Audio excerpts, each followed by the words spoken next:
Si un de vos patients n'est pas présent pour un rendez-vous, la manière la plus simple pour ne pas facturer le dit rendez-vous est d'aller dans l'agenda et de le supprimer avec la corbeille. Mais cela n'est pas très propre et surtout pénalisant pour la traçabilité. De plus, que faire si votre patient avait une absence longue dont vous ne connaissez pas la date de retour ou qu'il revient plus tôt que ce qu'il vous avait annoncé? Allez-vous supprimer les rendez-vous un par un? Et si vous en supprimez trop, vous souhaitez perdre du temps à manipuler l'agenda et vos prescriptions? Non.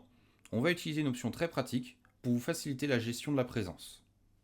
Depuis un patient, vous avez une option dans le menu Action qui est Déclarer une absence.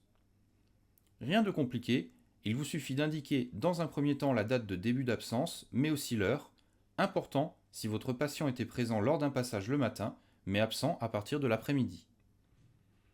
Vous pouvez indiquer le motif d'absence également, et ensuite deux cas de figure vont se présenter.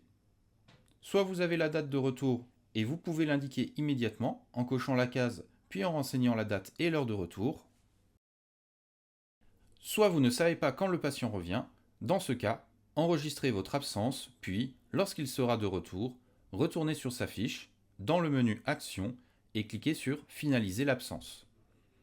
Vous pourrez ensuite donner la date et l'heure de retour.